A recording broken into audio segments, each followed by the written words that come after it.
sinto que a felicidade está escapulindo pelas minhas mãos. É uma sensação muito estranha e que eu percebo que ela foi acontecendo de pouquinho em pouquinho com o passar do tempo. Então, enquanto num determinado momento parece que a felicidade era muito fácil e simples de ser vivida e estava presente o tempo inteiro em pequenas coisas, depois de um tempo, eu simplesmente olho para trás e parece que a felicidade passou a ser quase impossível de ser encontrada nas pequenas coisas. E como ela foi acontecendo de pouco em pouco, eu demorei para perceber que eu estava sendo inebriada por essa sensação e essa tentativa de buscar a felicidade e de encontro das sensações boas nas pequenas coisas do dia a dia. E quando eu falo de felicidade, eu não estou falando daqueles grandes momentos que acontecem na vida da gente. Uma festa de aniversário, um presente surpresa, o encontro de um grande amor. Não, estou falando daquela felicidade que a gente discute o tempo inteiro e que a gente sabe que está presente nas pequenas coisas, nas pequenas sensações, nos pequenos sentimentos.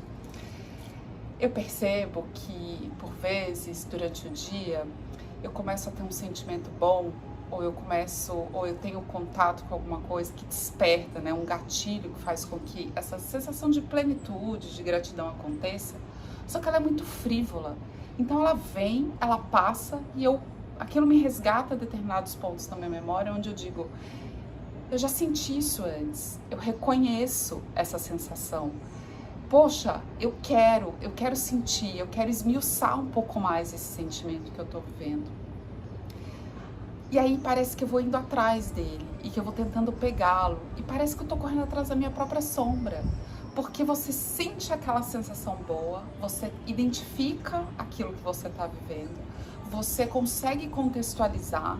Você tá na praia, você sente o vento, ou você toma uma bebida gelada, ou você simplesmente, como aconteceu comigo, senta num sofá onde você se sente muito confortável ali e tudo ao seu redor parece que simplesmente está funcionando bem, uma boa luz, pessoas próximas, a almofada do sofá, aquela textura, e você gosta daquela sensação e você vai percorrendo o caminho da sua cabeça com o entorno para fazer com que ela perdure, mas parece que quanto mais a gente corre atrás, mais ela foge da gente, como a nossa sombra, como a areia muito fina na mão. E eu tenho a impressão de que já foi mais fácil fazer com que esse sentimento permaneça, que já foi mais fácil fazer com que esses sentimentos bons fizessem parte de uma rotina e de um cotidiano, mas eu tenho a sensação também que a permanência dessa felicidade tão simples tem muito a ver com o quanto a gente dá menos atenção direta para ela. Eu acho que a gente, num período de hiperconectividade, num período de fórmulas mágicas para a gente ser tanto e fazer tanto em tão pouco tempo e com tanta excelência e ter que ser bom e ter que ser à prova de qualquer suspeita e pensar muito em si e não estar presente no todo, a gente passou também a perseguir muito a felicidade. A gente passou também a ser muito exigente e criterioso de que precisamos estar bem e felizes e percorrer e saber quais são os caminhos que nos levam para essa sensação de felicidade.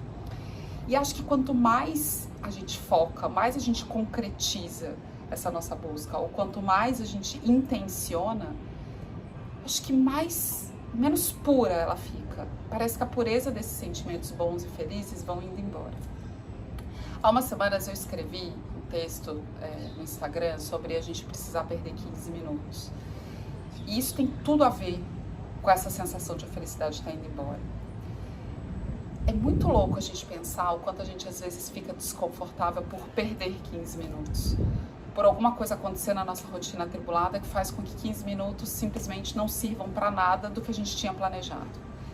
No meu caso, eu estava indo tomar vacina com a minha filha mais nova, fomos no primeiro lugar, fomos no segundo, tivemos alguns problemas para conseguir encontrar o lugar certo de ela tomar a vacina para adolescentes. E eu acabei tendo que pegar um Uber e a gente se direcionar a um outro lugar. E como eu tinha sido assaltada, eu não usei o período que eu estava dentro do Uber para trabalhar ou para avisar as pessoas que eu ia me atrasar para a primeira reunião. Ainda era muito cedo, mas eu já estava percebendo que eu não ia conseguir chegar a tempo da reunião das 9 horas da manhã. E aí eu fui forçada ali dentro do carro a parar e falar, bom, ok, já perdi um tempo, já estou me deslocando, poderia ter planejado tudo isso melhor, mas enfim, a única coisa que me resta agora é parar e olhar para fora da janela, porque eu nem tenho como pegar meu celular para falar com as pessoas, nem começar a tentar antecipar algum trabalho. Peguei na mão da minha filha e comecei a olhar para fora. E foi muito engraçado percorrer um caminho no meu bairro, eu estava em um lugar perto, em que eu convivo tanto e eu saio tanto, mas não naquela hora da manhã e não com aquela intenção de estar indo para um lugar fazer uma coisa que eu não faço todos os dias. E eu tive, através das sombras e da luz nos prédios, nos halls dos edifícios comerciais, das pessoas entrando e saindo, a nítida sensação de um período da minha infância onde eu andava pela cidade com a minha mãe, para os compromissos dela, para as coisas que ela tinha que fazer, e entrava e saía de prédios comerciais e sentia essa mesma relação de luz e sombra, de calor e de frio, do amanhecer, do fim do dia. E foi uma sensação tão positiva e que eu percebi que essas pequenas coisas que eu sentia e que me faziam tão bem e que me ajudam a ser uma pessoa melhor e que me abraçam e que me fazem satisfeita, começaram a ficar escondidas numa rotina cheia de repertório. Porque eu troquei a cidade pequena que eu morava por um bairro super urbanizado, interessante, cheio de coisas acontecendo na maior cidade do país. Porque eu deixei de parar no acostamento para comer o frango com farofa que a minha mãe fazia quando eu ia para o interior visitar minha avó, para visitar para grandes metrópoles do mundo e ficar em grandes hotéis.